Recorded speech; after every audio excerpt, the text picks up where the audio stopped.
देशप्रति गद्दार तपाईँ हो, देशप्रति गद्दार हो कि जसले देशको विकास दिन 20 वर्षमा देशलाई गरिब बनाइदियो, युवाहरूलाई बाहिर पठाइदियो, युवाहरूलाई विदेश पठाइदिने, देशलाई भ्रष्टाचारमा डुबाइदिने र देशको गद्दार हामी हुने।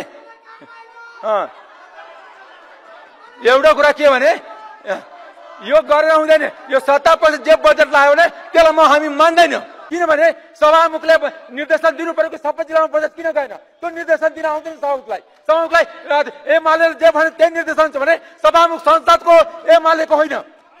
हो त एउटा कुरा के भने बजेट पनि नजाने, बोल्न पनि नपाउने। यसभन्दा अगाडि बढ्न दिनु हुँदैन। उहाँको अभिव्यक्ति बेठिक छ। राष्ट्रघाती अभिव्यक्तिलाई हामी सुनेर बस्न सक्दैनौँ।